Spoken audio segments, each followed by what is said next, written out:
Kita masuk episode berapa ini teh? 51 ya, tentang Allah As-Salam. Allah yang maha memberi keselamatan.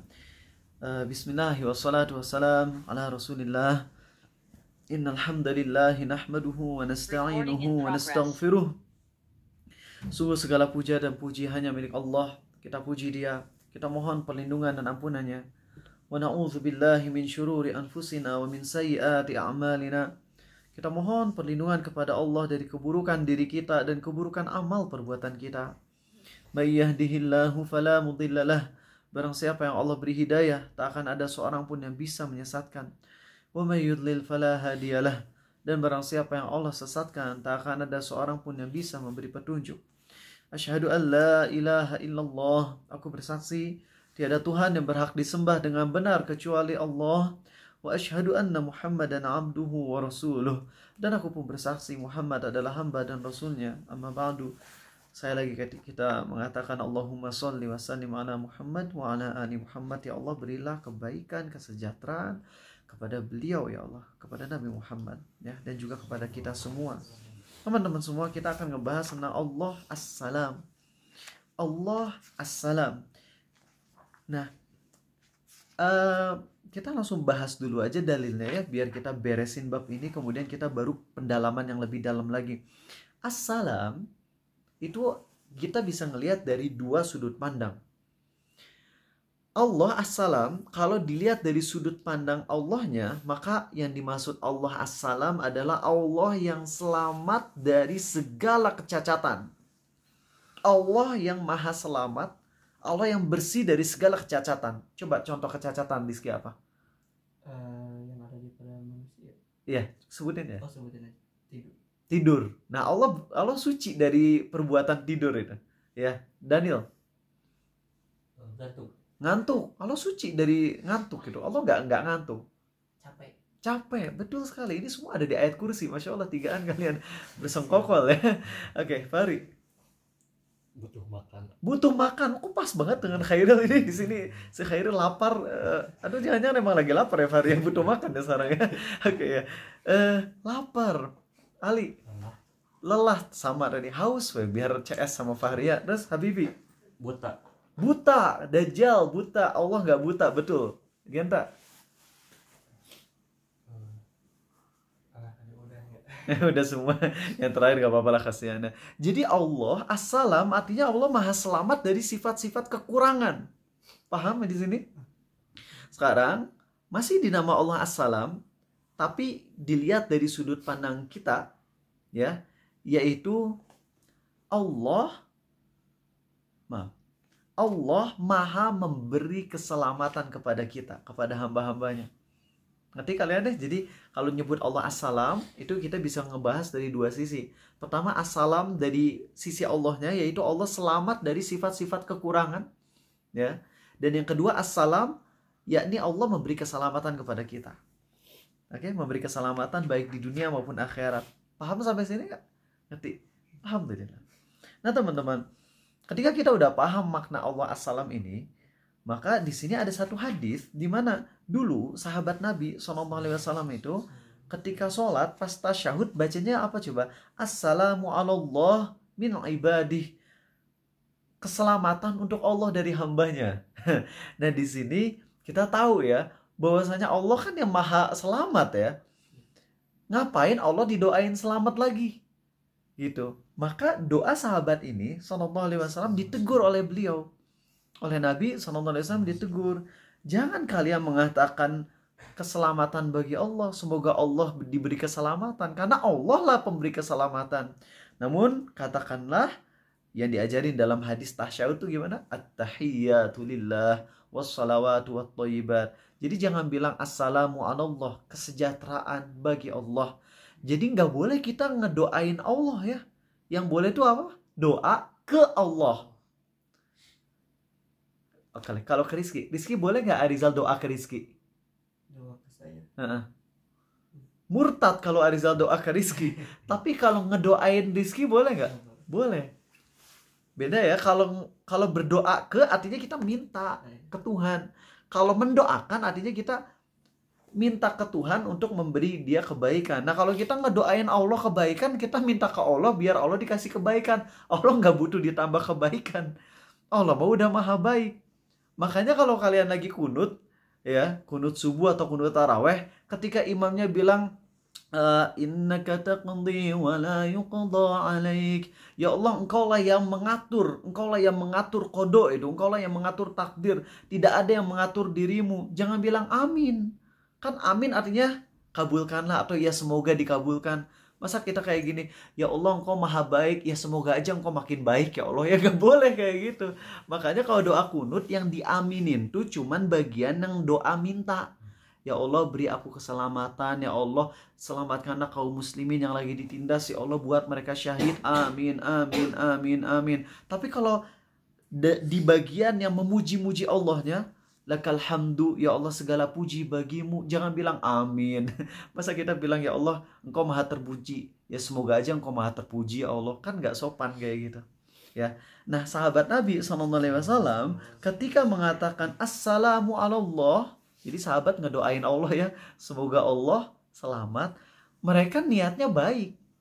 Mereka niatnya bukan merendahkan Allah tentunya. Makanya nggak kafir. Karena beda antara orang yang melakukan sesuatu dengan niat merendahkan dengan melakukan sesuatu niatnya baik tapi caranya salah gitu. Sahabat tadi berdoa assalamu alallah, semoga Allah diberi keselamatan.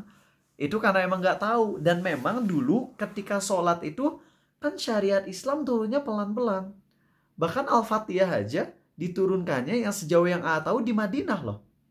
Dia dalam hadis yang terkenal kan ada sahabat yang oleh Nabi dijanjiin sallallahu alaihi wasallam, aku ingin mengajarkan kamu sesuatu. Akhirnya digandeng tangan sahabat ini sampai ke pintu masjid. Kan kalau di Mekah belum ada masjidnya nggak sih? Pas sudah ada di pintu masjid, sahabat nagih, ya Rasul, tadi engkau kan mau ngajarin aku sesuatu. Baru di situ Nabi SAW ngajarin surah Al-Fatihah. Padahal sholat diwajibin ketika udah di Madinah atau masih di Mekah? Di Mekah udah diwajibin, tapi belum disuruh Al-Fatihah. Nah jadi dulu ketika disuruh sholat kan tata cara sholat diajarinya secara bertahap gitu. Makanya sahabat ketika tasyahud belum diajarin oleh Nabi SAW cara baca tasyahud gimana, ya para sahabat doa aja yang mereka mampu. Kesejahteraan bagi Allah, assalamu alallah, langsung oleh Nabi ditegur sallallahu alaihi wasallam. Nah, jadi di sini ada dalil kalau kita ibadah itu walaupun niatnya baik, pastikan caranya harus baik juga, caranya harus benar. Sebagaimana sahabat niatnya baik tapi ketika keliru ya dibimbing oleh Nabi sallallahu alaihi wasallam. Seperti itu ya. Jadi sekali lagi jangan bilang keselamatan bagi Allah dari hamba-hambanya, karena Allah mah udah maha selamat. Paham di sini? Itu sih intinya materinya ya. Adapun ini tentang assalam, kalau misalnya seseorang lagi ngomong assalamualaikum, itu artinya apa? Arti pertama adalah semoga Allah bersamamu. Karena assalam itu kan Allah ya. Assalam itu Allah yang maha memberi keselamatan. Berarti kalau kita lagi bilang assalamualaikum, artinya semoga Allah yang maha memberi keselamatan menyertai dirimu. Artinya menyertai dirimu, mendukungmu, mensupport kamu ketika kamu lagi ada masalah. Itu artinya. Bisa dipahami? Sebenarnya ada dua makna ulama, tapi langsung aja rangkum. Pokoknya intinya kalau kita ngucapin assalamualaikum, kita tuh mendoakan dua. Yang pertama, kita doa semoga Allah yang maha memberi keselamatan menyertai dirimu, sehingga kau selamat dari berbagai macam musibah dunia maupun akhirat. Itu makna salam yang pertama. Makna salam yang kedua, engkau pun selamat dari gangguan diriku. Makanya gak bener kalau misalnya orang baru ketemu masuk ke rumah assalamualaikum, habis itu udah ditonggol gerak ya, dipukul, ditendang, digibahin, disakiti, dibuliin. Itu gak bener. Karena ketika ngomong assalamualaikum harusnya dia di dalam hatinya udah niat, engkau selamat dari gangguan diriku. Maka kalau seseorang ngucapin assalamualaikum tapi kemudian ganggu, gibah, fitnah, maka berarti dia ngucapin salamnya cuma di lisan doang, kagak dihayati di dalam hati. Seperti itu teman-teman. Paham sekarang ya materinya? Satu apa tadi? Tentang larangan ngucapin assalamu alallah, kesejahteraan bagi Allah. Kenapa? Karena Allah mah udah maha selamat. Apa arti dari Allah assalam? Satu, Allah selamat dari segala kecacatan. Dua, Yang Allah yang memberi keselamatan kepada hambanya, baik keselamatan duniawi maupun akhirat. Pembahasan selanjutnya tentang ucapan Assalamualaikum, artinya apa? Semoga Allah yang maha pemberi keselamatan memberimu selamat, mensupport kamu, Allah menyertaimu dalam kegiatan-kegiatanmu gitu. Selama kegiatannya halal tentunya ya. Dan makna kedua dari Assalamualaikum adalah apa? Kalian selamat dari gangguan diriku. Bisa dipahami ini? Alhamdulillah, materinya berarti udah beres kalau kayak gitu teman-teman. Ya. Nah, terus takut ada yang kurang di sini. Baik, alhamdulillah. Itu udah rangkuman dari kajian hari ini udah beres teman-teman, dan kita sekarang ingin lebih mendalami lagi tentang Allah yang Assalam ya. Apa aja sih yang bisa kita hayati dari Allah Assalam? Bismillah. Jadi kita harus tahu ya, keselamatan yang Allah berikan kepada kita adalah keselamatan yang mutlak, bukan keselamatan yang parsial. Maka ketika kita oleh Allah diberi musibah di dunia, padahal kita udah melaksanakan semua ikhtiar terbaik, kita melakukan yang sesuai track syariat Islam, kita nggak menyimpang, kita nggak melakukan apa yang Allah murkai, kita benar-benar udah di track yang benar, tapi Allah bikin kita kecelakaan misalnya, maka kecelakaan itu adalah sebuah keselamatan. Tadi 4 orang santri pondok pesantren Bin Baz ya, Bantul, itu kecelakaan di jalan tol. 4 orang meninggal. Wallahu a'lam, Allah lebih tahu tentang mereka berempat, tapi kita sebagai sesama muslim tentunya husnuzonnya mereka mudah-mudahan Allah terima sebagai syuhada. Mudah-mudahan ketika mereka perjalanan, mungkin entah lagi kunjungan atau lagi apa, kunjungan ke sekolah Islam yang itu menuntut ilmu lalu meninggal, kita doakan semoga mereka syahid. Tapi Allah lebih tahu ya, karena kan kita nggak tahu apa yang mereka lakukan seumur hidupnya. Allah yang lebih paham tentang mereka, tapi kita tentu mendoakan kebaikan. Nah, andai kita perandaian 4 orang ini adalah 4 orang yang soleh, 4 orang yang cinta sama Allah, yang sangat minim dosanya, kalaupun ngelakuin dosa mereka segera taubat. Lalu mereka lagi perjalanan menuju misalnya menuntut ilmu untuk kajian di kota lain misal, karena belum baca berita fullnya. Lalu mereka berempat minta di jalan untuk diberi keselamatan selama perjalanan, tapi malah meninggal. Kira-kira itu baik atau enggak? Baik tetap. Karena mereka udah ada di track yang benar, minta keselamatan ke Allah, tapi malah Allah bikin kecelakaan. Apakah berarti Allah zolim? Ya Allah udah minta keselamatan, tapi malah dibikin celaka? Enggak. Justru Allah ngasih keselamatan yang mutlak. Keselamatan yang udah level tertinggi. Yaitu keselamatan di mana? Di akhirat. Kalau di dunia itu relatif. Ada orang yang minta keselamatan tapi nggak selamat. Masih ingat tak kisah tahun lalu yang sering ulang-ulang tayanya. Eta anak muda baru mulai kerja, pas pulang ke rumah naik motor dia doa, ya Allah selamatkan aku di perjalanan menuju rumah. Udah hati-hati, udah komplit ikhtiarnya, pakai motor, nabrak motor polisi. Kan itu jackpot teman-teman ya. Polisi ditabrak, coba gimana, nggak serem itu. Nah polisinya rusak itu motornya, hancur banget. Sedangkan dia motornya aman, cuman kaki dia itu mengsol sih. Tulangnya tuh kayak dislokasi ya namanya ya. Jadi agak mengsol kayak gitu. Polisi yang satunya marah-marah. Sedangkan polisi yang motornya ditabrak malah kalem. Tenang, udah jangan dimarahin, kasihan. Yuk kita bawa ke rumah sakit. Ini polisinya baik. Nyampe rumah sakit, udah diobatin. Setelah beberapa bulan si orang ini, pemuda ini udah bisa jalan lagi. Bilang ke si polisinya, Pak maaf, saya udah ngancurin motor Bapak. Izinkan saya mengganti rugi Pak. Mungkin motornya untuk ganti rugi bisa belasan juta gitu. Maka dia bilang, Pak tapi saya nggak bisa langsung cash. Karena saya baru mulai kerja, saya bisa nyicil mungkin beberapa bulan. Nah si polisinya sabar, iya nggak apa-apa deh silakan.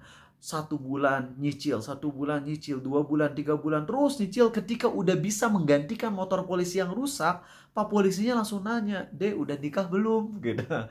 Langsung si pemudanya bilang, belum Pak. Langsung polisinya teh bilang, Adek mau nggak nikah sama perempuan yang cantik kerudungnya panjang? Mau Pak, kata si pemudanya teh.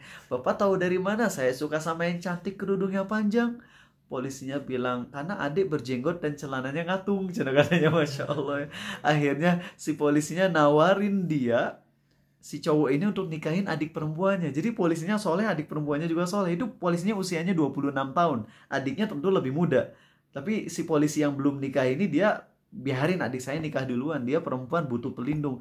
Dan kamu ini akhirnya ketika itu teman-teman udah mau akad nikah, si pemuda ini bingung. Gimana aku untuk ngurusin pernikahan, biayanya dari mana? Itu polisinya ngasih amplop tebel yang isinya adalah uang setoran untuk gantiin motor yang selama ini dia setor untuk ganti motor polisi.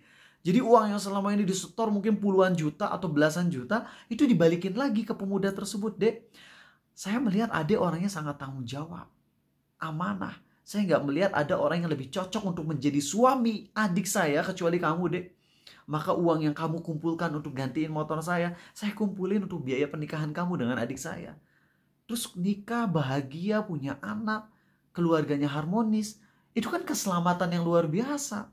Ada orang-orang yang ketika nikah jadi iman ngedrop. Dan itu banyak banget. Ahli ibadah ketika nikah jadi ngedrop.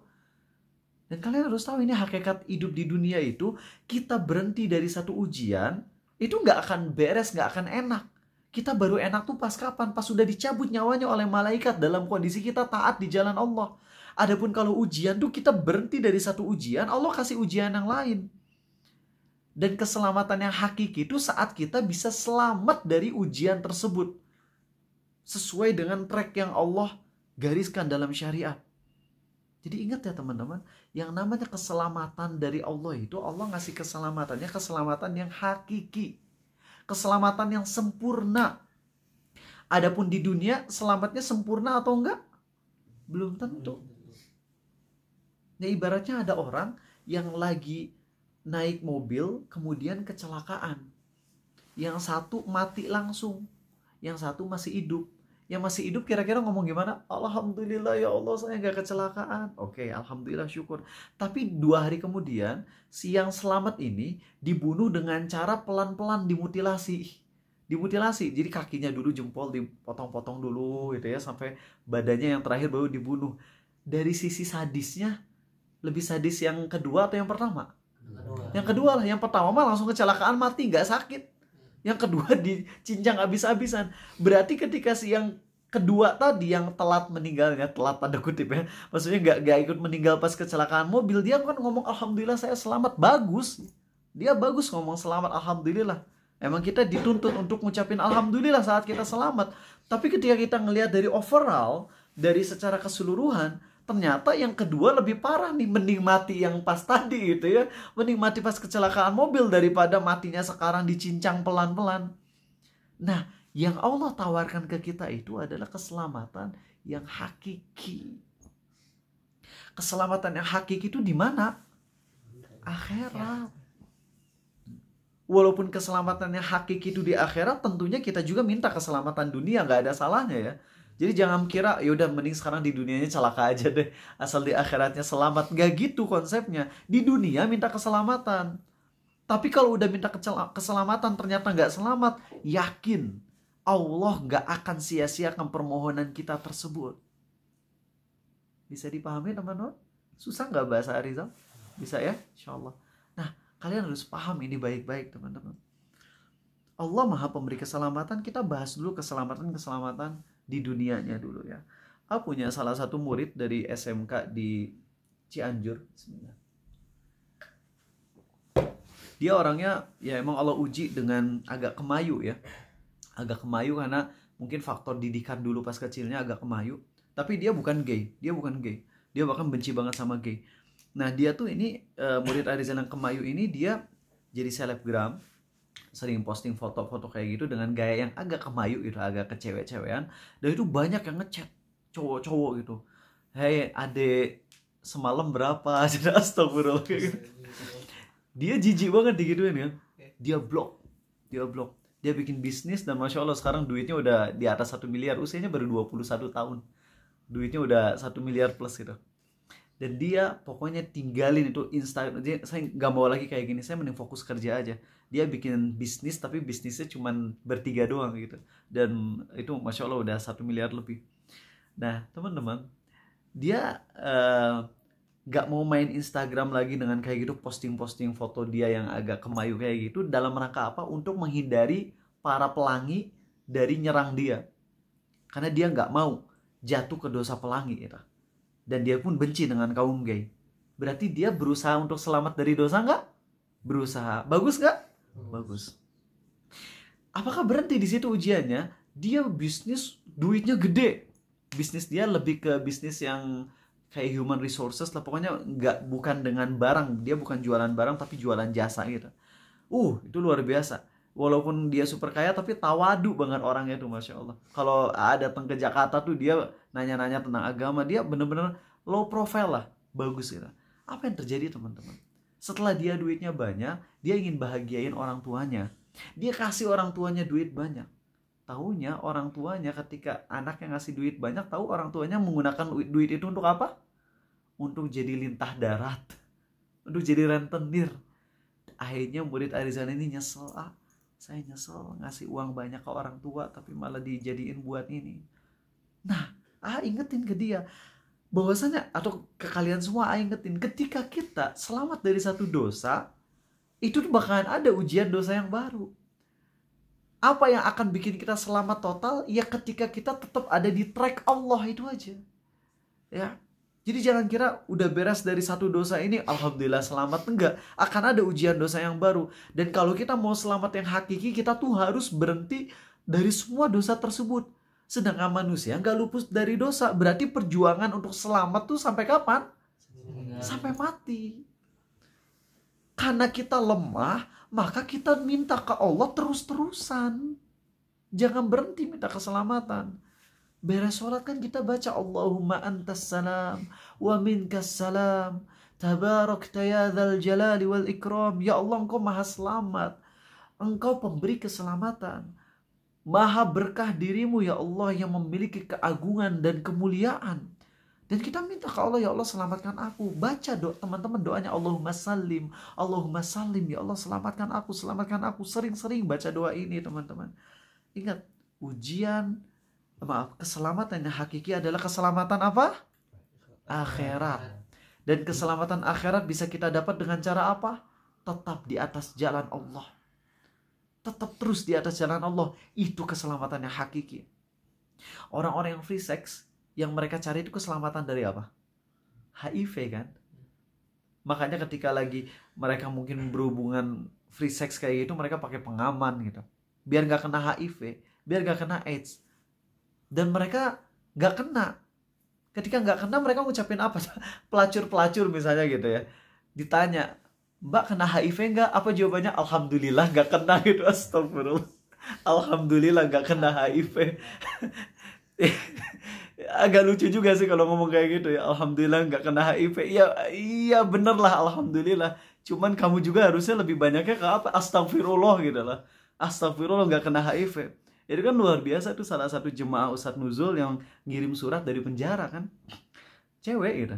Free sex, drugs, di penjara, ngirim surat dengan tangisan bahagia karena masuk penjara. Dengan masuk penjara saya berhenti dari dosa ini, saya bisa taubat sungguh-sungguh, saya bisa mengenal Allah. Itu keselamatan yang hakiki. Dia kena AIDS, berarti selamat nggak dunianya? Nggak selamat. Dia masuk penjara, berarti selamat nggak? Nggak selamat. Tapi dia kembali ke Allah, taubat. Selamat nggak nanti di akhirat insya Allah? Selamat. Bisa dipahami konsep ini teman-teman. Ini teman-teman yang hakiki, selamat tuh di akhirat. Ini yang benar-benar hakiki. Makanya, tapi tetap ya ketika kita dikasih keselamatan dunia, kita tetap harus apa?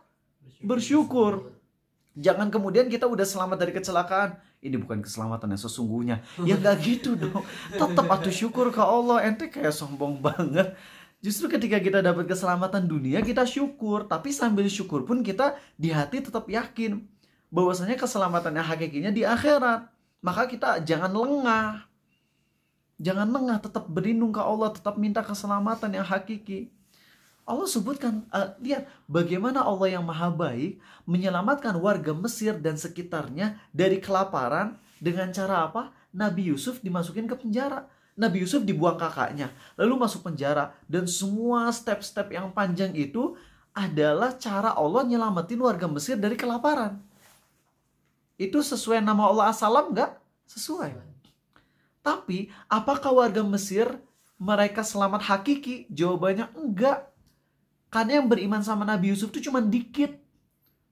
Jadi mereka itu ngikutin Nabi Yusuf, taat kepada Nabi Yusuf hanya untuk perkara duniawi doang. Sebagaimana dalam tafsir Ibnu Katsir, tafsir surat 40, surat Ghafir atau surat Al-Mu'min, ayat walaqad ja'akum Yusufu min qablu bil bayyinati fama ziltum fi syak.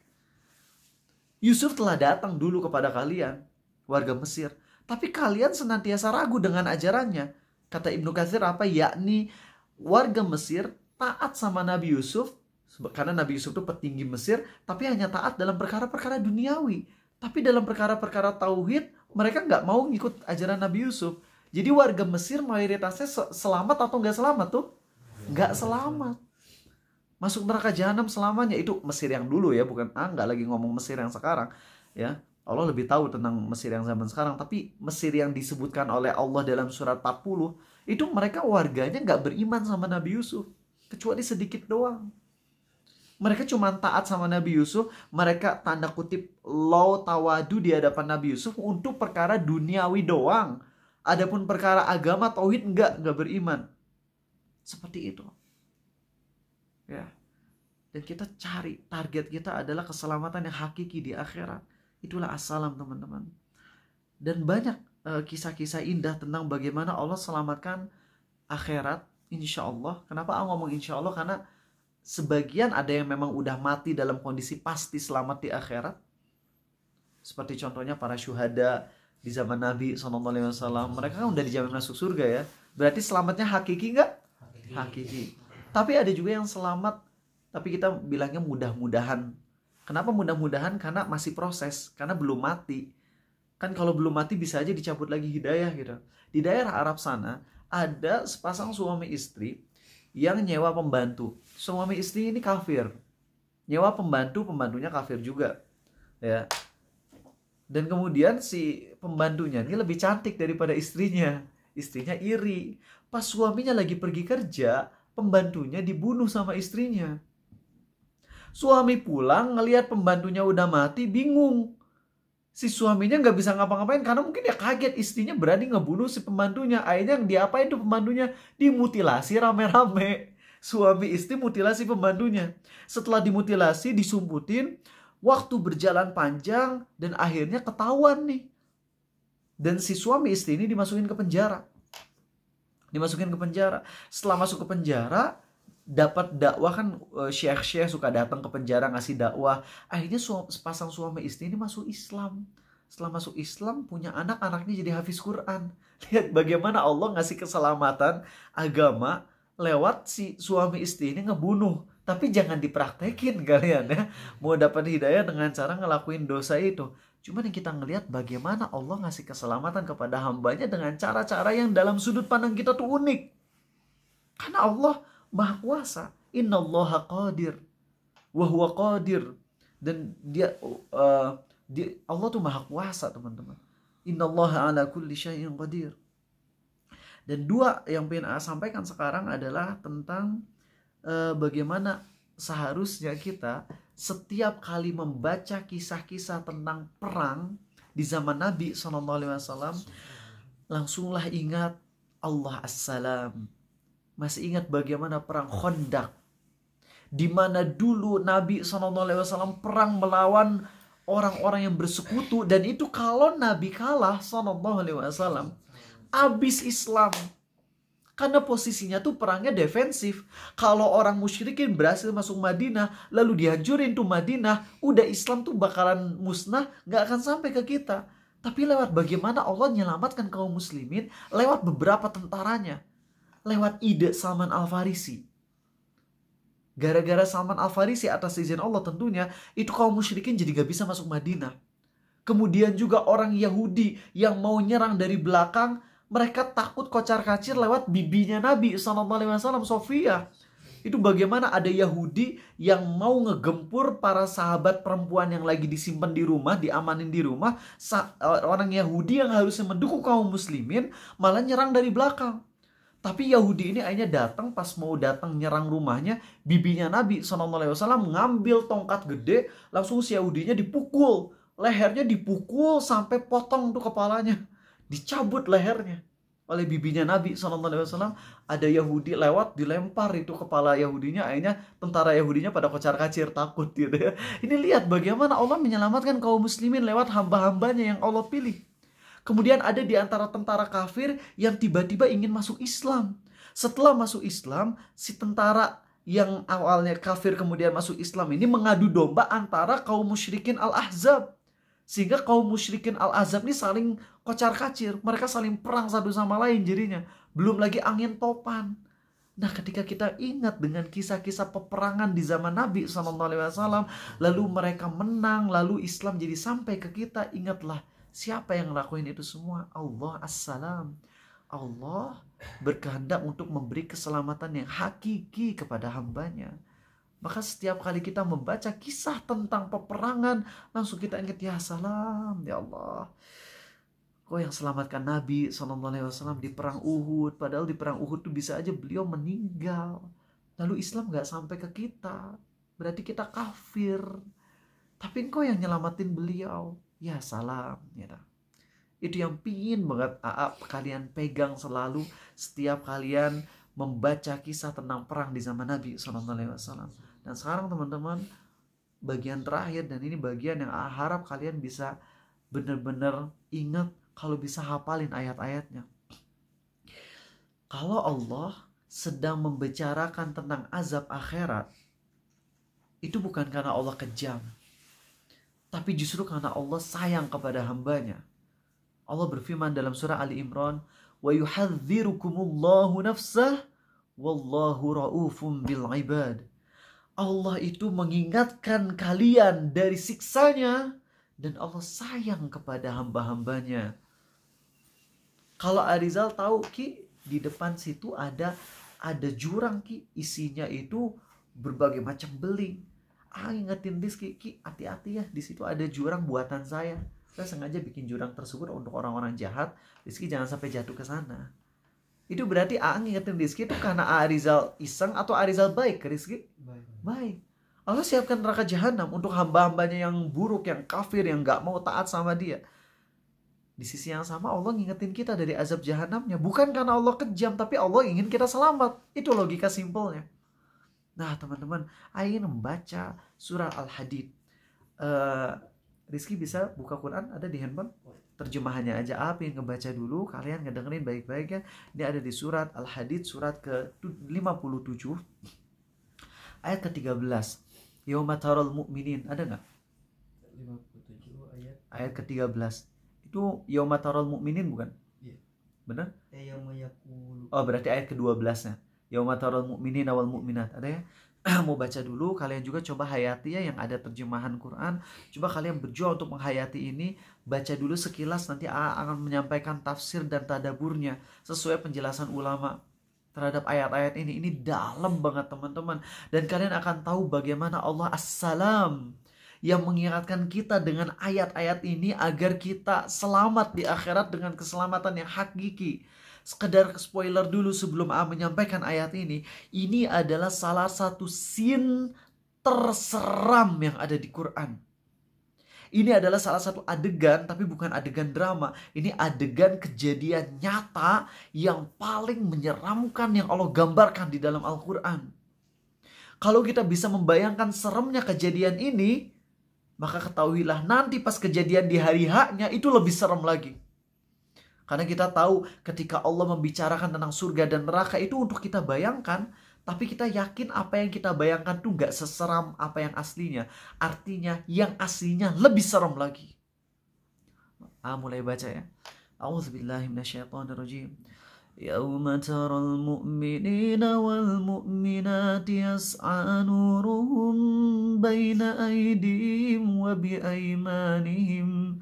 بشراكم اليوم جنات تجري من تحتها الأنهار خالدين فيها ذلك هو الفوز العظيم يوم يقول المنافقون والمنافقات للذين آمنوا انظرونا نقتبس من نوركم قيل ارجعوا وراءكم فالتمسوا نورا فضرب بينهم بسور له باب باطنه فيه الرحمة وظاهره من قبله العذاب ينادونهم ألم نكن معكم قالوا بلى ولكنكم فتنتم أنفسكم وتربصتم وارتبتم وغرتكم الأماني حتى جاء أمر الله وغركم بالله الغرور فاليوم لا يؤخذ منكم فدية ولا من الذين كفروا مأواكم النار هي مولاكم وبئس المصير. Kalau kalian memungkinkan untuk mencatat kronologi ini, bagus banget, sangat bagus banget. Aku ingin kalian untuk berusaha menghayati, mungkin membayangkan. Sekarang step awal dulu, minta Rizky bisa baca terjemahannya. Agak deketan ke sini Ki, biar kedengaran ke anak-anak yang mungkin nggak sambil baca terjemahannya. Baca normal aja ya, agak cepet gitu. Tapi pada keras. hari engkau akan melihat orang-orang yang beriman laki-laki dan perempuan, betapa cahaya mereka bersandar di depan dan di samping kanan mereka. Dikatakan kepada mereka, pada hari ini ada berita gembira untukmu, yaitu surga-surga yang mengalir di bawahnya sungai-sungai, mereka kekal di dalamnya. Demikian itulah kemenangan yang agung. Oke, sampai situ dulu ya. Hari ketika engkau melihat orang-orang yang beriman tuh keluar cahaya dari sekeliling tubuh mereka tuh bersinaran cahaya. Lalu dikatakan kepada mereka, busyrakumul yauma jannat. Berita gembira atas kalian berupa surga yang mengalir di bawahnya sungai-sungai. Mereka kekal di dalamnya selama-lamanya. Itu adalah kemenangan yang agung.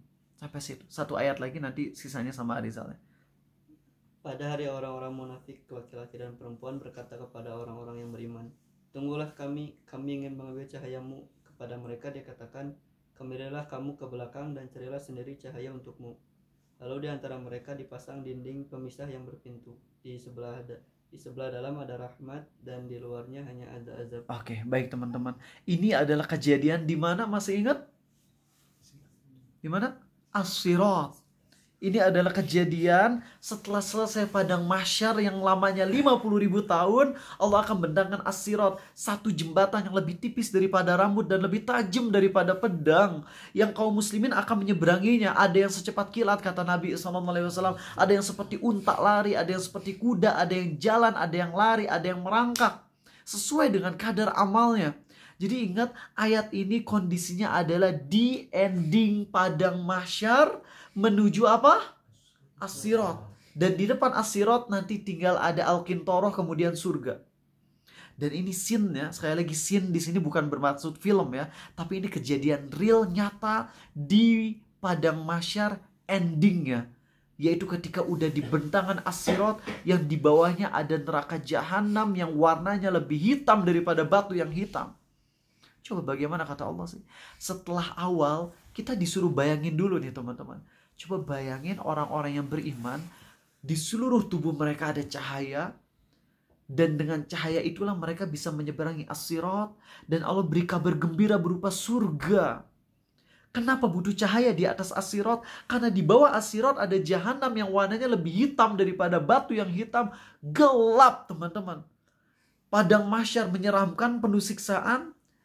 Kanan kiri As-Sirat ada duri raksasa, pengait yang akan mencabik-cabik daging orang yang melewatinya tergantung dosa-dosanya. Dan di bawahnya ada neraka jahanam yang lebih gelap daripada batu yang hitam. Maka orang yang menyeberangi As-Sirat butuh cahaya. Di awal Allah ingatkan ke kita dulu, coba kita bayangkan, itu orang-orang yang beriman lagi nyeberangi As-Sirat. Mereka mungkin ada yang lari, ada yang jalan, ada juga yang secepat kilat. Pokoknya mereka lagi ada di atas as-sirat. Dan Nabi kita SAW doanya apa di atas as-sirat? Allahumma sallim, Allahumma sallim, Allahumma sallim. Ya Allah selamatkan, ya Allah selamatkan, ya Allah selamatkan. Karena di bawah ini neraka jahanam yang gelap, teman-teman. Coba bayangin scene itu begitu menyeramkannya. Apa yang terjadi, teman-teman? Setelah ada di atas as-sirat, Allah mengingatkan ayat selanjutnya, yauma yaqulul munafiquna wal munafiqat. Kalian perlu tahu, di surah Al-Baqarah di ayat 1 sampai 20 Allah nyebutin tentang 3 golongan manusia. Yang pertama orang yang beriman, 2 orang yang kafir, 3 orang munafik, 4 orang munafik juga. Sebenarnya di surat Al-Baqarah bagian awal tuh Allah nyebutin 3 tipe, tapi untuk munafik di sini ada 2 tipe. Sebagaimana disampaikan oleh Ibnu Katsir, kalau kalian ngebaca dengan sangat baik di surat Al-Baqarah awal, itu orang munafik yang disebutkan di surat Al-Baqarah sekitar ayat 8 sampai 20 tuh ada 2 tipe munafik. Munafik yang pertama tuh munafik yang benar-benar gak ada cahaya. Ya, munafik yang gak ada cahaya tuh berarti mereka yang benar-benar kafir tapi pura-pura Islam. Sedangkan munafik yang kedua, itu yang menjelang ayat ke-20, itu tuh orang-orang munafik yang emang udah pernah dapet cahaya. Artinya mereka udah ada kesadaran terhadap kebenaran Islam, dan mungkin mereka sempat masuk Islam dulu, tapi kemudian setelah masuk Islam imannya melemah, meredup sampai akhirnya hilang. Paham? Sekali lagi, munafik yang ada di Al-Baqarah ada berapa tipe? 2. Yang pertama emang yang benar-benar kafir, benci banget sama Islam. Sedangkan yang kedua sempat masuk Islam, sempat dapat cahaya Islam, kemudian redup sampai akhirnya jadi kafir, tapi nggak mau ngaku kekafirannya. Jadi ya saya murtad, tapi jangan ngaku murtad lah, udah KTP-nya tetap Islam aja. Paham teman-teman? Dan di surah Al-Hadid ini lebih tepatnya berbicara tentang munafik yang jenis keberapa kira-kira? Yang kedua, teman-teman. Jadi munafik yang sempat merasakan iman, lalu imannya mulai redup.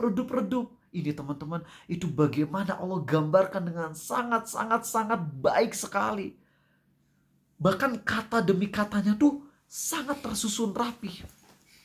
Yauma yaqulul munafiquna wal munafiqatu lilladzina amanu dzuruna naqtabis min nurikum. Hari ketika orang munafik laki-laki dan perempuan itu bilang kepada orang-orang yang beriman, naqtabis min nurikum, unzuruna, tunggu wahai orang-orang yang beriman, tunggu kami ingin mendapatkan cahaya kalian. Iktibas tuh kayak orang punya obor, yang satu nyala, yang satu nggak ada obornya, terus ditempelin supaya nyala dua-duanya. Itulah iktibas. Naqtabis tuh minta cahaya kalian. Kalian nggak akan kekurangan cahaya kok. Kami minta cahaya kalian, tapi kami dapat cahaya, tapi kalian cahayanya nggak akan berkurang gitu bahasanya. Tunggu kami, biar kami bisa dapat cahaya kalian. Unzuruna naqtabis min nurikum. Ketika kaum munafik udah mau nyusul kaum yang beriman, teman-teman, untuk dapat cahayanya, apa statement dari orang-orang yang beriman? Qila irji'u wara'akum faltamisu nura. Dan ini lihat dari sisi tajwidnya aja, teman-teman. Qila irji'u panjang ya. Dari sisi itunya aja udah ada penekanan yang indah. Seakan-akan tuh pergi kalian ke belakang. Itu kalau di dramatisasinya tuh kayak gitu. Qila irji'u wara'akum faltamisu nura. Pas kaum munafik mau nyusul orang yang beriman, itu orang yang beriman bilang, pergi aja ke belakang, ambil cahaya kalian sendiri. Jadi udah dekat, disuruh mundur. Dan orang munafik bingung. Di belakang ada padang mahsyar yang penuh siksaan. Di kanan kiri ada duri pengait raksasa dalam hadis Sahih Bukhari yang akan mencabik daging orang-orang yang melewatinya. Di bawah ada neraka jahanam. Berarti satu-satunya jalan selamat hanya ada di arah mana? Depan. Pas mau ke depan, orang-orang Islam malah nyuruh pergi aja ke belakang, ambil cahaya kalian sendiri. Dan mereka tahu di belakang gak bisa dapat cahaya, kanan kiri gak bisa cahaya, bawah jahanam. Cuman satu di depan doang. Dan itu ketika kaum munafik mau ngejar orang yang beriman, mau ngedeketin orang yang beriman, apa kata Allah? Faduriba bainahum bisuril lahu bab. Kebayang gak sih scene ini ya? Ini misalnya ada orang yang beriman, lalu munafik tuh ngejar, wah pengen ngedeketin orang yang beriman. Pas sudah deket, tiba-tiba Allah munculkan bab. Itu apa? Tembok raksasa. Langsung mereka dihijab dengan tembok raksasa. Faduriba bainahum bisuril lahu bab. Ini dia katanya kok kenapa gak Allah bilang mereka dihalangi oleh dinding, tapi Allah bilang gini, mereka dihalangi oleh dinding yang ada pintunya. Kira-kira ketika Allah ngomong pintu sia-sia atau ada maknanya? Di Quran mah gak ada satupun kata yang gak ada maknanya.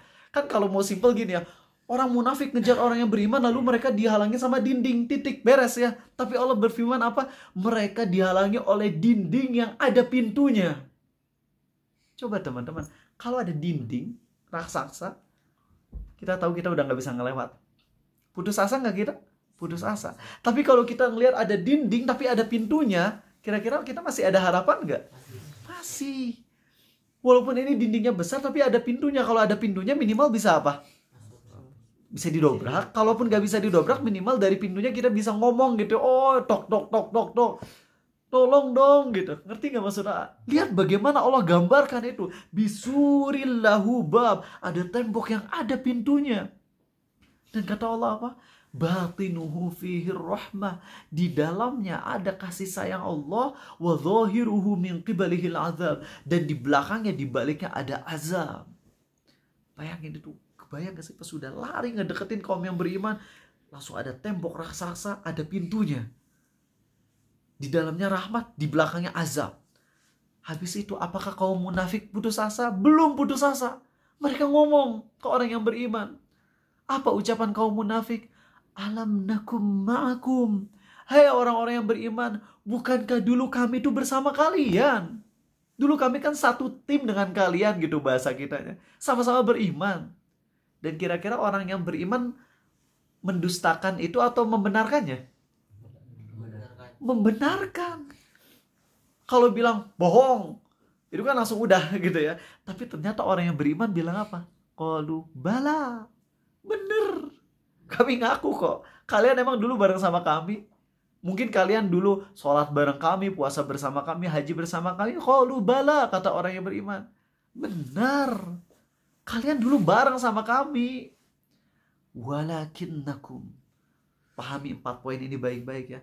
Fatantum anfusakum wa tarabbastum wartabtum wa gharratkum.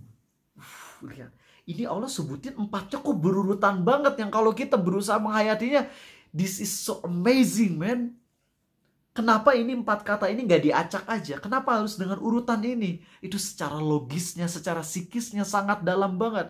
Allah berfirman, nggak pakai terjemahan Quran ya, karena terjemahan Quran tuh hanya tafsir ringan. Tapi ngebahas dengan lebih dalam lagi. Pertama, orang-orang yang beriman bilang, ketika orang munafik bilang, kami kan dulu bareng kalian. Apa kata orang yang beriman? Bener. Kalian dulu bareng sama kami. Tapi, fatantum anfusakum. Kalau terjemahan di situnya apa? Fatantum anfusakum. Mencelakai dirimu. Kalian mencelakakan diri kalian sendiri. Yang lebih dalam lagi adalah tapi kalian doyan maksiat terus-menerus. Karena pada hakikatnya kalau kita maksiat terus-menerus, kita mencelakakan diri kita sendiri kan ya di akhirat. Walakinnakum fatantum anfusakum wa tarabbastum. Wa tarabbastum artinya menunggu-nunggu. Menunggu-nunggu di sini kalau secara tafsir ada kaidah umum, ada kaidah khusus. Kalau secara tafsir directnya itu maksudnya orang-orang munafik itu menunggu-nunggu Islam tuh nanti menang atau kalah ya. Kalau menang ya udah kita masuk Islam, kalau kalah ya udah kami jauh dari Islam, kayak gitu. Tapi kalau kita ke makna yang lebih global, watarobastum itu kalian menunggu-nunggu, yakni menunggu-nunggu taubat, nunda-nunda delay taubat kita. Jadi kalau kita mau bahasakan dengan bahasa generalnya kayak gini, kalian dulu bareng sama kami, tapi kalian doyan maksiat. Lalu kalian menunda-nunda taubat. Wartabetum. Wartabetum itu artinya kalian ragu-ragu. Dan ini logis banget. Orang kalau udah banyak banget maksiat, terus nunda-nunda taubat, akhirnya apa yang terjadi? Kemungkinannya 2. Dia sungguh-sungguh taubat, atau dia jadi ragu sama hukum itu sendiri. Contoh deh, kalian misalnya nerobos lampu merah, terus kalian ditilang sama polisi, kemungkinannya cuma dua. Kalian akan salahkan diri kalian sendiri, ngaku ya saya salah, saya nerobos lampu merah. Atau kemungkinan keduanya kalau kalian bebal, kalian bilang ngapain sih ada lampu merah di sini? Ya gak kayak gitu kan. Nah, orang kalau udah doyan maksiat teman-teman, lalu nunda-nunda tobat, kemungkinannya kalau dapat hidayah dia ngaku, astagfirullah aku nyesel, udah dosa banget, udah tenggelam dengan dosaku. Atau kemungkinan kedua, yang disalahin malah hukum Allahnya. Ngapain sih Allah ngasih aturan kayak gini banget? Ribet amat saya jadi orang Islam. Dan ini persis dengan yang terjadi dengan seseorang yang kenal, yang kalian tahu siapa itu. Dimana dia dulu doyan maksiat, lalu dia nunda-nunda tobat, akhirnya bukannya tobat, dia ujung-ujungnya ngomong apa? Ngapain saya tobat? Hukum Allah ini ribet banget sih. Saya jadi ragu dengan kebenaran Islam. Itu benar banget, lihat bagaimana Allah susun 4 poin ini pas banget. Maksiat, habis maksiat apa? Nunda tobat. Kalau udah nunda tobat terus-terusan, ujung-ujungnya jadi apa? Ya, ragu. Gue ini udah banyak maksiat, daripada gue tobat, mending gue pertanyakan, emang bener ya hukum Islam kayak gini? Kenapa sih Islam harus ribet kayak gini? Dan kalau orang udah meragukan Islam, apa yang terjadi? Dia hidupnya bukan lagi untuk akhirat. Dan ini terjadi banget teman-teman. Lihat orang-orang yang murtad dari Islam menginginkan hidupnya bahagia. Tapi yang ada setelah murtad, hidupnya jadi gak terarah. Apa tujuan hidup dia? Pingin happy. Giliran happy nyarinya macem-macem. Ada yang happy-nya pengen nyari kesini, ternyata gagal. Nyari kesini gagal, nyari kesini gagal. Akhirnya depresi. Sedangkan orang Islam itu semuanya baik teman-teman. Kalian jadi orang Islam, kalian terarah. Kalian ingin bahagia dengan jadi dokter. Dan ketika mau jadi dokter itu penuh dengan ujian, penuh dengan kerjaan yang sangat berat. Tapi kalian ingat, semua ujian yang berat, semua kerjaan yang berat ini hanya akan menambah pahala saya di sisi Allah kalau saya sabar.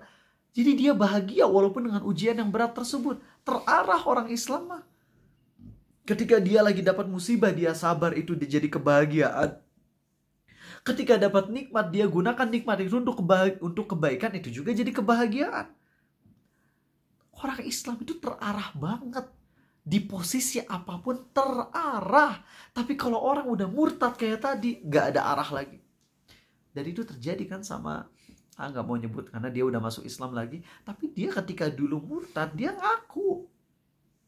Saudara Arizal itu ngaku ketika dia murtad tuh udah hilang arah. Makanya ketika dia stres, dia makan narkoba. Untuk apa? Untuk ngilangin kesetresannya. Tapi setelah makan narkoba, stresnya hilang, besoknya balik lagi tuh stres. Hidupnya jadi kacau. Dan itu persis dengan yang terjadi dengan orang munafik yang Allah sebutkan di surah Al-Hadid ini. Doyan maksiat, lalu apa? Nunda-nunda tobat. Habis nunda-nunda tobat apa? Meragukan Islam. Setelah meragukan Islam, hidupnya jadi gak terarah lagi. Wa gharatkumul amani. Kamu jadi terlena dengan angan-anganmu, alias jadi udah lagi tujuannya bukan akhirat, tapi tujuannya udah di dunia aja. Udah gak ada arahnya hidupnya. Kalian ngelihat orang-orang kafir itu tujuannya bener-bener kacau. Gak ada arah. Sedangkan kaum muslimin, kita jalannya beda-beda, tapi tujuan kita sama, yaitu apa? Surga Allah, mencari ridho Allah. Rizky mau jadi programmer, tujuannya karena Allah. Saya jadi programmer biar bisa ngebantu kaum muslimin, atau setidaknya saya pengen dapat uang gaji, biar gaji saya bisa dipakai buat sedekah, nabung haji, nafkahi diri pribadi. Semuanya arahnya ke satu, yaitu ke Allah. Orang Islam tuh enak banget. Sedangkan orang yang gak Islam, mereka gak akan ada arah teman-teman. Arahnya paling sebatas saya ingin bermanfaat untuk orang lain. Habis itu ya udah, gak ditujukan kepada Allah. Yang ada adalah ditujukan buat dirinya supaya dia diakui. Dan itu rendah banget teman-teman. Setelah udah Allah beres membicarakan tentang empat step menuju murtad ini, menuju jadi munafik ini. Kan orang munafik ini udah nyerah gitu. Ada pintu masih diketok, diharapin, orang Islam aku pengen sama kalian. Mereka ngejawab dengan tadi, oke, kalian dulu bareng sama kami, tapi kalian ngelakuin 4 tadi. Akhirnya orang munafik kan udah hopeless ya. Udah sengsara, udah putus asa, berarti mereka cuma bisa ngeharap ke siapa sekarang? Ke Allah. Sisanya kan cuma ke Allah aja. Pas udah orang munafik ini lari ke Allah, karena orang Islam udah gak bisa diharapin, mereka lari ke Allah, langsung dilanjutin sama Allah. فَالْيَوْمَ لَا يُؤْخَذُ مِنْكُمْ فِدْيَةُ وَلَا مِنَ الَّذِينَ كَفَرُوا. Pada hari ini, kalian tuh gak bisa nebus diri kalian. Nggak akan diterima. Kalian mau nebus diri kalian dengan harta, nggak akan Allah terima. Jadi mereka udah lari ke Allah, berharap, ya Allah selamatkan kami dari siksaan, kami rela menebus diri kami dari siksaan, walaupun harus ngasih seluruh harta kami. Allah udah jawab duluan, gak akan diterima tebusan kalian. Dari kalian, dari orang munafik, dari orang kafir pun gak akan diterima. Ma'wakumun nar, tempat kalian di neraka. Huwa maulakum wa bi'sal masir. Itu dalam banget teman-teman. Allah sebutkan neraka jahanam sebagai apa? Pelindung kalian. Kalau pelindung tuh harusnya nyelamatin atau yang nyiksa? Nyelamatin. Tapi Allah sebutkan huwa maulakum. Itu neraka jahanam tuh pelindung kalian. Itu bahasa kayak seakan-akan sarkas level tinggi banget, atau bukan sarkas ya, bahasa sindiran yang keras. Dan itu Allah sering sampaikan di dalam Al-Qur'an ya. Beri kabar gembira. Dengan apa? Dengan azab jahanam. Bahasanya dalam banget. Ini teman-teman, Allah ingatkan kita dari ini semua tujuannya apa? Biar kita selamat. Dan setelah kita tadi dihantam abis-abisan dengan kejadian hari kiamat, ini takut dong, ini takut dong, ini takut dong, ini takut dong. Harusnya kita timbul rasa takut, rasa takut, rasa takut, rasa takut. Masih ingat dulu ketika itikaf di Pusdai teman-teman, ada salah satu syekh ngebaca ayat ini, satu masjid nangis. Karena syekhnya sebelum baca ayat ini, beliau nerangin dulu, ini kejadian di hari kiamat, nanti bakalan gini, dijelasin. Jadi kami pas mau sholat tuh udah tahu dulu bahwasanya ayat ini berbicara tentang itu. Itu pas syekh ngebaca, itu powerful banget, satu masjid nangis. Itu ngebayangin bagaimana di hari kiamat kami semua berada di as-sirat, lalu kami jadi munafik. Itu bener-bener indah banget teman-teman. Itu waktu dulu tahun 2009-an di Pusdai. Itu enak banget ngehayatin itu. Dan setelah udah nangis abis-abisan, itu jemaah udah nangis abis-abisan, udah hopeless, ya Allah kami udah banyak dosa banget, kami bakalan masuk neraka sebagaimana munafik yang di surah Al-Hadid ini. Kami udah takut, udah gak akan selamat. Apa coba di ayat 16-nya? Ketika kita udah benar-benar takut, di ayat 16-nya Allah nenangin kita. Allah nenangin kita dengan bahasa yang sangat lembut. Alam ya'ni lilladzina amanu an takhsha'a qulubuhum li dzikrillah wa ma nazala minal haqq. Bukankah sudah tiba saatnya bagi orang-orang yang beriman untuk segera tunduk, khusyuk, mengingat Allah dan menghayati Al-Quran. Itu teman-teman, kalian bisa bayangin coba kondisi jemaah di Pusdai tahun 2009 tersebut. Saat orang-orang lagi sholat, syekh ngebaca ayat tadi, dan sebelum dibaca itu diterangin dulu kondisi nanti kita tuh, kalau kita beriman kita dapat cahaya, tapi kalau munafik kita akan ngejar orang yang beriman, lalu kita ujung-ujungnya masuk neraka dengan dosa-dosa kita. Setelah dijelasin kita nangis tuh orang-orang, langsung diingetin, tapi ingat, beresnya Allah sambut kita dengan lembut. Bukankah sudah tiba saatnya untuk orang-orang yang beriman untuk tunduk, khusyuk, mengingat Allah, hayati Al-Quran. Di situ langsung pada senang banget, tenang banget teman-teman. Ini beda powerfulnya kalau kita ngebaca Al-Quran dengan penghayatan. Maka jadilah orang-orang yang berusaha menghayati ayat-ayat Allah teman-teman. Itu sekali lagi, kalau Allah ngingetin kita tentang neraka, itu karena Allah ingin kita apa? Selamat yang hakiki di akhirat. Selamat yang hakiki di akhirat. Itu aja dari Arizal. Terima kasih teman-teman. Dan kita ada sesi tanya jawab mungkin 4 menit aja ya, karena udah jam 10. Teman-teman besok jam 3:30 subuh Arizal OTW Semarang ya. Jadi mohon maaf gak ada kajian fikih karena Arizal jam 4.45 tuh udah OTW. Jadi sholat subuh di travel ya, di musolanya, habis itu langsung ke Semarang. Buat kalian yang di Semarang, ketemu Arizal di UNES ya, insyaallah. Oke, itu aja. Sampai ketemu lagi di Jumat depan. 4 menit buat tanya jawab tentang materi boleh, atau di luar materi nggak apa-apa, silakan. Surat apa tadi? Surat 57 Aziz ya. Surat 57 ayat ke-12. Coba hayati, apalin. Terus kalian kalau lagi sholat coba renungi, hayati, coba posisikan diri kalian sebagai orang munafiknya gitu lah. Itu dalam banget asli teman-teman. Itu ayat yang 16, kedar ngasih tahu aja, ayat yang 16 ya, yang tadi saya sampaikan di akhir, Bukankah sudah tiba saatnya bagi orang-orang yang beriman untuk tunduk khusyuk mengingat Allah? Ini ayat yang bikin begal tobat dan jadi pembesar tabi'in. Fudail bin Iyad dulunya begal dan dia dapat hidayah gara-gara ngedengar ayat tadi. Malik bin Dinar dulunya pemaksiat abis-abisan, lalu tobat, setelah tobat balik lagi ke dosa 2 kali lipat. Habis itu ketika ngedengar ayat itu di mimpinya, nangis. Setelah bangun dari tidur, pergi ke masjid sholat subuh, imamnya baca ayat itu juga, nangis lagi.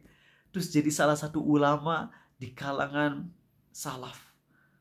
Dan Abdullah bin Mas'ud juga langsung tunduk khusyuk nangis ketika ngedengar ayat tadi juga. Tapi kita kurang gitu loh.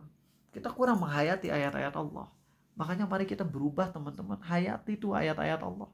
Biar kita lebih dalam insya Allah. Izin bertanya, bagaimana membeli produk yang ada mereknya, ada salibnya, karena kualitasnya bagus. Namun nanti kita tutup salib tersebut, insya Allah boleh. Karena kita bukan beli salibnya ya, tapi kita beli barangnya. Contohnya kita beli mobil yang mungkin ada salibnya, terus kita rela untuk salibnya mungkin nggak dihancurin. Kalau dihancurin nanti takut nggak laku kalau dijual lagi ya. Mungkin ditutup aja lah, ditutup aja. Itu bisa ya. Karena kita sekali lagi bukan beli salibnya, kita beli barangnya ya. Jadi kalau itu hanya pengikut maka hukumnya halal. Kalian ini beli sabun mandi, ada gambar perempuannya yang nggak pakai baju gitu ya. Haram nggak beli itu? Ya gak haram. Dan kalian butuhnya sama sabunnya, bukan sama cover page-nya gitu.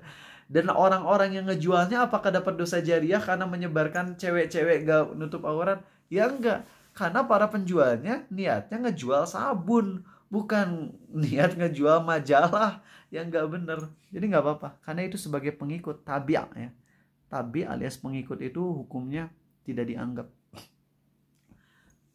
Kalau nggak sengaja bilang didoain 2 Tuhan, padahal niatnya didoain 2 agama, hukumnya gimana? Apakah harus taubat? Karena nggak bener maksud ada 2 Tuhan.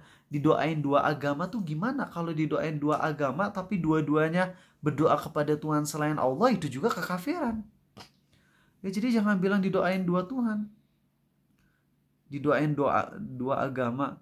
Dan pokoknya kalau didoain agama apapun, kalau mereka doanya ke Tuhan satu-satunya yaitu Allah masih boleh. Misalnya orang Yahudi atau orang Kristen ngedoain kita, semoga Allah mudahkan kamu, kita boleh aminin. Tapi kalau orang Kristen bilang semoga Yesus memberkahimu, kita bilang oh tidak. Ya, semoga Yesus menyembuhkanmu, oh tidak. Kita gituin aja. Gitu aja bilang. Ya. Kenapa kita malu untuk bilang tidak? Ya. Pak Paus Vatikan itu ngomong, kami sangat menjunjung tinggi toleransi, tapi tetap kebenaran mutlak hanya ada di gereja kami. Jadi orang-orang Kristen juga ngaku agama yang benar hanya Kristen. Kenapa kita yang Islam gak pede bilang agama yang benar hanya Islam, titik. Kamu agamamu, saya agama saya, dan saya yakin agama saya satu-satunya yang benar, saya bangga. Tolong jangan campur aduk keyakinan kamu dengan keyakinan saya. Gitu dong harusnya. Ustaz izin bertanya, baju yang masih tembus pandang tapi masih aman buat sholat itu segimana?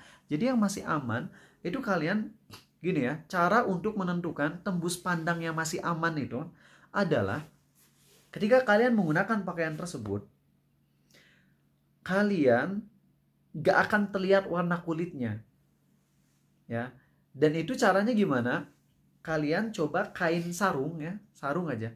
Kalian giniin, tapi bukan dari 2 lapisnya, tapi dari 1 lapisnya. Caranya kalian masukin dulu sarungnya ke sini ya. Jadi dimasukin sarungnya, terus kalian dari dalam sarung itu kalian ngelihat. Dalam kondisi kalian jangan diterawang ke lampu. Kalian lihatnya ke daerah yang tidak ada cahayanya. Misalnya kalau lampu daerah sini, nah kalian ngelihatnya misalnya ke arah sebaliknya atau ke arah sampingnya. Nah kalian masih bisa melihat benda-benda, tapi kalian gak bisa ngelihat warnanya, maka itu masih aman. Itu masih aman. Tapi kalau kalian misalnya kayak baju putih punten ya Danielnya, misalnya Daniel pakai baju putih itu, kalau Daniel misalnya dari kayak gini ngelihat bisa kelihatan warna benda yang ada di baliknya, maka itu masih transparan, gak boleh dipakai sholat kecuali kalau di dalamnya pakai baju dalam lagi, jadi di double seperti itu ya. Pertanyaan terakhir ya, kalau sholat subuh lewat waktu subuh 4.30 tapi masih lumayan pagi kayak jam 6, itu niatnya qodho atau adaan? Pokoknya kalau sholat subuh di luar waktunya alias matahari sudah terbit, ya maka niatnya dikodok ya. Gak dosa kalau emang kita ketiduran gak sengaja, tapi kalau kita sengaja ya dosa besar ya. Itu aja teman-teman, terima kasih ya. Mohon maaf kalau ada kekurangan dari kajian malam hari ini. Subhanakallahumma wa bihamdik, maha suci Engkau ya Allah dan segala puji bagimu. Asyhadu an la ilaha illa anta, aku bersaksi tiada Tuhan selain Engkau saja ya Allah yang patut disembah. Astaghfiruka wa atubu ilaik, aku mohon ampunan padamu dan aku taubat padamu. Assalamualaikum warahmatullahi wabarakatuh. Waalaikumsalam.